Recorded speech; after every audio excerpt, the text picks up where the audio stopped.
Bugun men sizga juda muhim mavzuni tushuntirib beraman. Yangi qonun kuchga kirdi va bu oddiy fuqaro uchun ham, tadbirkor uchun ham, ishchi xodim uchun ham, qarz berib yoki qarz olib yurgan odam uchun ham bevosita ahamiyatga ega.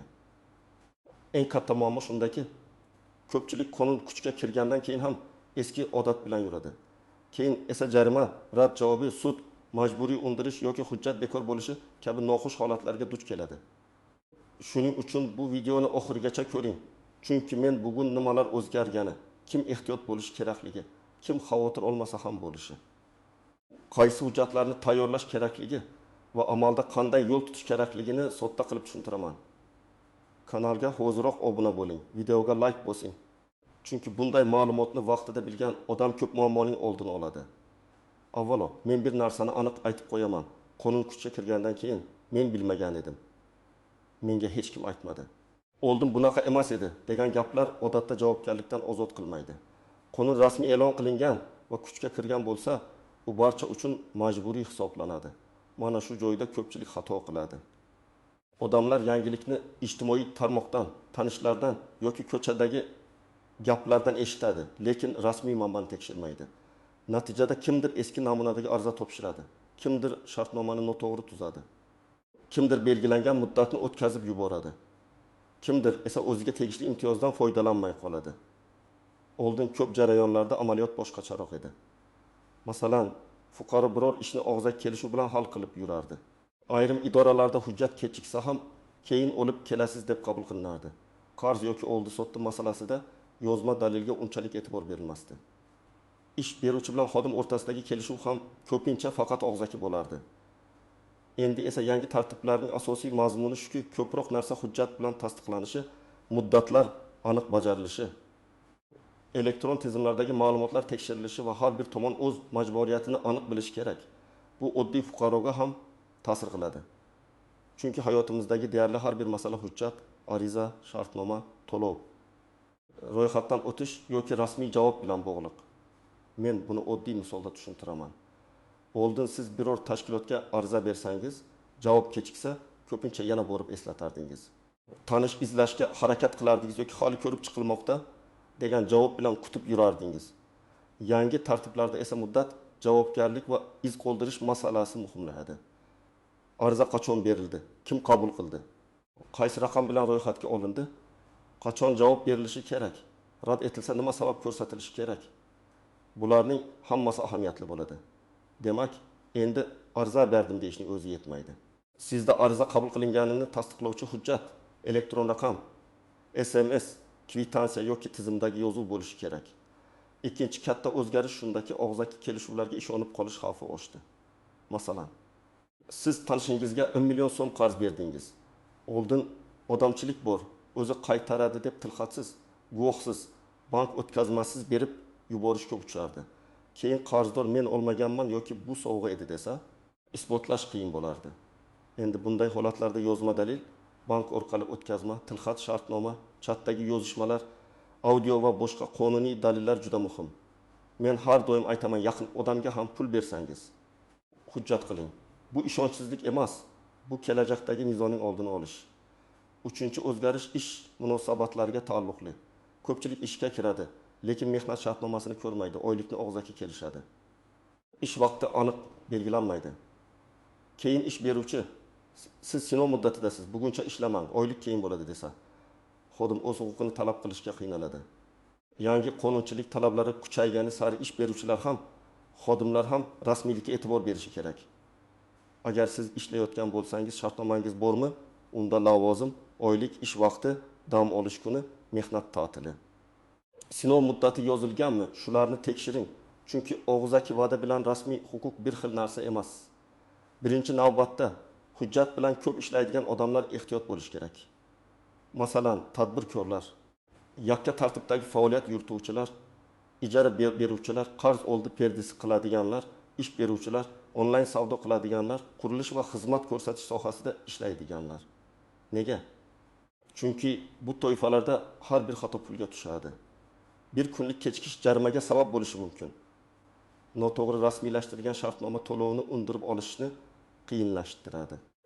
Elektron tizimga noto'g'ri kiritilgan ma'lumot keyinchalik soliq litsenziya, ruxsatnoma yoki sud jarayonida muammo keltiradi. Masalan, bir tadbirkor mijozga 5 million so'mlik xizmat ko'rsatdi, lekin shartnoma tuzmadi. Dalolatnoma imzolatmadi, to'lovni naqd oldi, kassa yoki chek masalasiga e'tibor bermadi. Keyin mijoz xizmat sifatsiz bo'ldi deb pulni qaytarishni talab qildi. Tadbirkorda esa xizmat ko'rsatilganini mijoz qabul qilganini, narxga rozi bo'lganini ko'rsatadigan hujjat yo'q. Mana shunday joyda yangi tartiblar shuni ko'rsatadiki, har bir ish iz qoldirishi kerak. Shartnoma, hisob faktura, chek, dalolatnoma, elektron yozishma, to'lov hujjati bo'lsa, nizoni hal qilish ancha osonlashadi. Ikkinchi toifa uy-joy ijara va oldi-sotdi bilan bog'liq odamlar. Tasavvur qiling, siz uyingizni oyga 3 million so'mdan ijaraga berdingiz. Ijarachi 3 oy turdi, 1 oy pul berdi. Keyin to'lamadi. Shartnoma yo'q, pasport nusxasi yo'q, kommunal to'lovlar kimning zimmasida ekani yozilmagan. Endi siz undan 6 million so'mni undirmoqchisiz. Savol nimaga asoslanasiz? Shu sababli ijara shartnomasi oddiy qog'oz emas, sizning himoyangiz. Unda ijara muddati, to'lov kuni, summa, kechikkanlik oqibati, kommunal to'lovlar, uydagi jihozlar ro'yxati, zarar yetkazilsa kim to'lashi yozilishi kerak. Uchinchi toifa: aliment, meros, nikoh, ajrim, bolalar ta'minoti kabi oilaviy masalalarga duch kelayotganlar. Bu sohada odamlar ko'pincha hissiyot bilan qaror qiladi. O'zimiz kelishib olamiz. Bolaning otasi baribir yordam beradi. Aka orasida meros talash bo'lmaydi deb yurishadi. Ammo amalda ko'p nizolar aynan hujjat yo'qligi sababli kuchayadi. Masalan, meros masalasida belgilangan muddatni o'tkazib yuborsangiz, keyin huquqingizni tiklash uchun sudga murojaat qilishga to'g'ri kelishi mumkin.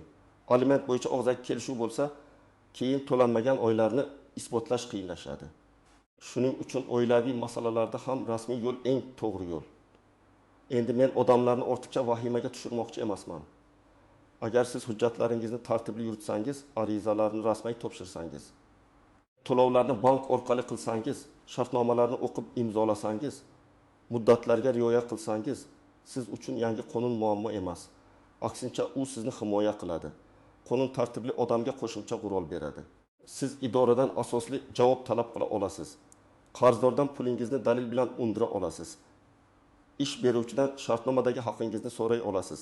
Xizmat ko'rsatuvchidan majburiyatini bajarishni talab qila olasiz.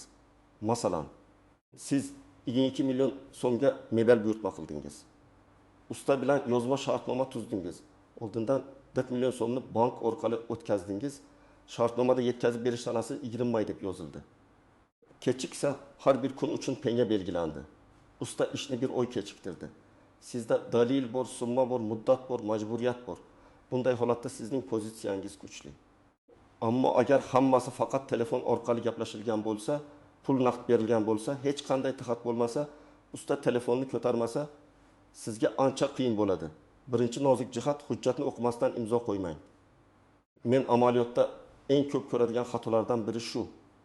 Odamlar mayli, standart shartnoma ekan deb imzo qo'yadi. Keyin bilsa, shartnomada oldindan to'langan pul qaytarilmasligi, xizmat muddati aniq emasligi, kafolat cheklangani yoki nizolar faqat bir tomon uchun qulay shartda hal qilinishi yozilgan bo'ladi. Shartnomada kichik harflar bilan yozilgan band ham majburiy kuchga ega bo'lishi mumkin. Shuning uchun imzo qo'yishdan oldin kamida quyidagilarni tekshiring. Tomonlar kim? Summa qancha? Muddat qachon? Majburiyat nima? Javobgarlik qanday? Bekor qilish tartibi qanday? Pul qaytarish sharti bormi? Ikkinchi nozik jihat. Elektron yozishmalar ham ahamiyatli bo'lishi mumkin, lekin ular har doim ham yetarli emas. Telegram, SMS, elektron pochta orqali kelishuv bo'lsa, uni saqlab qo'ying. Lekin faqat xo'p mayli. Kelishdik degan yozishmalar ko'pincha yetarli aniqlik bermaydi. Masalan, ertaga pul beraman degan xabar bor, lekin qancha pul, nima uchun, qaysi qarz bo'yicha ekani yozilmagan. Shuning uchun yozishmada ham aniq yozing. Men sizga 2025 yil 10 iyun kuni 7 million so'm qarz berdim. Siz 2025 yil 10 yilgacha qaytarishga majbursiz. Bunday aniqlik keyinchalik juda katta rol o'ynaydi. Uchinchi nozik jihat, muddatlar. Qonunchilikda ko'p narsaning muddati bor.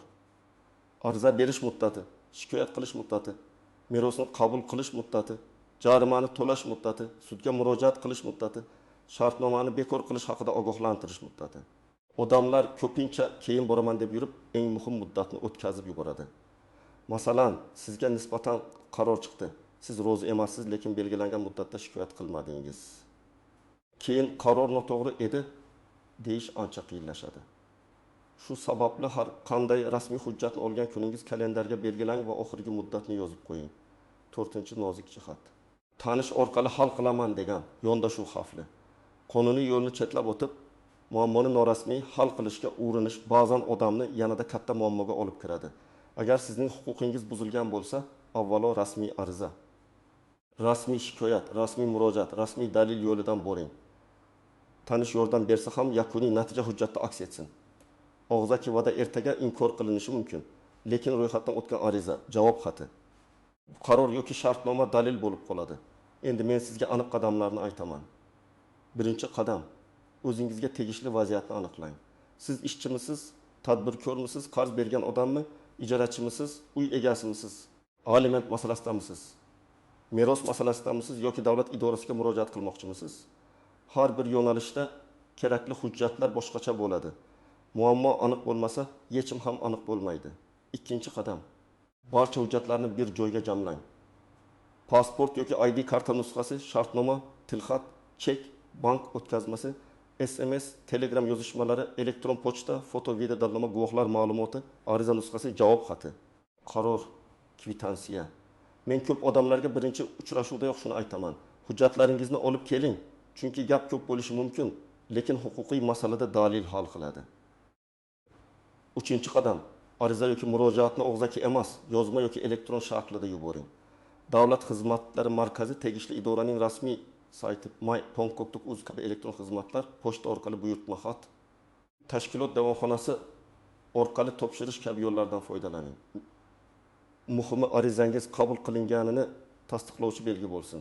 Arizada kimga murojaat qilayotganingiz, kimdan murojaat ekanligi, telefon raqamingiz, manzilingiz, holatning qisqa mazmuni, talabingiz va ilova qilinayotgan hujjatlar ro'yxati bo'lishi kerak. 4-qadam, arizada hissiyot emas, fakt yozing. Masalan, meni aldashdi, bu odam yomon, adolat qilinglar deb yozish o'rniga. 2025 yil 5 mart kuni falon shaxsga taksi million so'm pul o'tkazdim. U 2025 yil 20 martgacha xizmat ko'rsatishi kerak edi. Lekin xizmat ko'rsatilmagan, pul qaytarilmagan, ilovada bank cheki va yozishmalar mavjud deb yozing. Rasmiy idora fakt, sana, summa, hujjat va talab bilan ishlaydi. Hissiyot sizning og'rig'ingizni ko'rsatadi, lekin dalil sizning huquqingizni himoya qiladi. 5-qadam, shartnoma tuzayotganda andozadan ko'rko'rona foydalanmang. Internetdan topilgan shartnoma sizning holatingizga mos kelmasligi mumkin. Agar summa katta bo'lsa, masalan, yig'im million, 50 million so'mlik bitim bo'lsa, mutaxassisga ko'rsatish arzimas xarajat emas, balki katta yo'qotishning oldini olishdir. Shartnomada eng kamida tomonlar predmet, narx, muddat, to'lov tartibi, javobgarlik, bekor qilish tartibi, nizoni hal qilish usuli aniq bo'lishi kerak. 6-qadam. Pul bilan bog'liq har qanday ishda iz qoldiring. Bank o'tkazmasida izoh yozing. Qarz, ijara to'lovi, mebel buyurtmasi uchun avans, xizmat haqi. Bu juda oddiy, lekin keyinchalik muhim dalil bo'ladi. Agar naqd pul bersangiz, tilxat oling.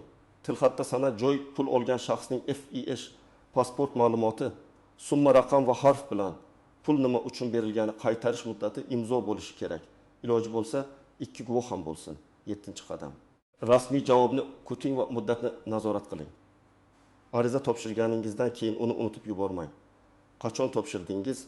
Qancha muddatda javob berilishi kerak? Javob kelmasa qayerga shikoyat qilasiz? Bularni oldindan belgilang. Agar rad javobi kelsa, rad etildi degan so'zning o'ziga emas, rad etish sababi va asosiga qarang. Ba'zan idora noto'g'ri rad etadi, ba'zan esa fuqaroning hujjati to'liq bo'lmaydi. Farqini bilish kerak. 8-qadam. O'z holatingiz bo'yicha rasmiy manbani tekshiring. Ijtimoiy tarmoqdagi qisqa xabarlar ko'pincha umumiy bo'ladi. Qonunning to'liq matni, rasmiy izohlar, tegishli vazirlik yoki idora ma'lumotlari, davlat xizmatlari portali va yuridik maslahat manbalari orqali tekshiring. Ayniqsa, jarima, soliq, litsenziya, mehnat, aliment, meros, ijara va sud masalalarida bitta noto'g'ri maslahat sizga katta zarar yetkazishi mumkin. Birinchi misol, ish haqi masalasi. Xodim oyga 1 million so'mga kelishib ishga kirdi, lekin shartnoma tuzilmagan. 3 oy ishladi, faqat 1 oy oylik oldi. Keyin ish beruvchi siz rasman ishlamagansiz dedi. Agar xodimda ishga kelganini ko'rsatuvchi dalillar, yozishmalar, topshiriqlar, guvohlar, ish joyidagi foto yoki boshqa hujjatlar bo'lsa, u o'z talabini ilgari surishi mumkin. Lekin rasmiy shartnoma bo'lsa, masala ancha oson bo'lardi. Demak, ish boshlagan kuni shartnoma masalasini so'rash uyat emas, bu sizning huquqingiz. Ikkinchi misol, ijara. Uy egasi ijarachidan oyiga 2,5 million so'm olish kerak edi. Ijarachi 4 oy yashadi. 2 oy to'ladi. Keyin chiqib ketdi va kommunal qarz ham qoldirdi. Shartnomada kommunal to'lovlar yozilmagan, jihozlar ro'yxati qilinmagan. Uy egasi endi zararini isbotlashga qiynaladi. Agar shartnoma bo'lganda, har oy to'lov sanasi, kechikish oqibati, kommunal to'lov majburiyati va uy holati davlatnomasi bo'lganda undirish imkoniyati kuchliroq bo'lardi. Uchinchi misol, xizmat ko'rsatish. Bir ayol to'y uchun dekoratsiya xizmatiga 6 million so'm avans berdi. Xizmat ko'rsatuvchi tadbir kuni kech keldi. Ish sifatsiz bo'ldi. Shartnoma yo'q, faqat telegramda kelishdik degan yozuv bor. Agar yozishmada xizmat turi, narxi, sana, manzil, natija, avans va javobgarlik aniq yozilgan bo'lsa ham yordam berardi. Lekin eng to'g'risi shartnoma to'lov hujjati edi. Chunki katta tadbirda vaqt ham, pul ham, asab ham ketadi. Bugungi asosiy fikr shuki, yangi qonun kuchga kirgan bo'lsa, eski odat bilan yurish xavfli. Endi hujjat, muddat, dalil, elektron iz va rasmiy murojaat juda muhim. Kim tartibli ishlasa, qonun uni himoya qiladi. Kim hammasini og'zaki, ishonchga, tanishga yoki keyin ko'ramiz degan gapga qurib yursa, nizoda yutqazib qo'yishi mumkin. Men sizga maslahat beraman. Bugunoq o'zingizdagi shartnomalar, qarzlar, ijara kelishuvlari, ish hujjatlari, arizalar va to'lov dalillarini tekshirib chiqing. Nima yetishmayotgan bo'lsa, hozir tartibga keltiring. Muammo chiqqandan keyin dalil yig'ish qiyin. Muammo chiqmasdan oldin hujjat qilish esa ancha oson. Sizningcha yangi qonundagi eng muhim o'zgarish qaysi? Shu mavzu bo'yicha sizda savol yoki real vaziyat bo'lsa, izohlarda yozib qoldiring. Videoga like bosing, kanalga obuna bo'ling va yaqinlaringizga ham yuboring. Chunki bitta vaqtida berilgan ma'lumot kimningdir puli, huquqi va tinchligini saqlab qolishi mumkin.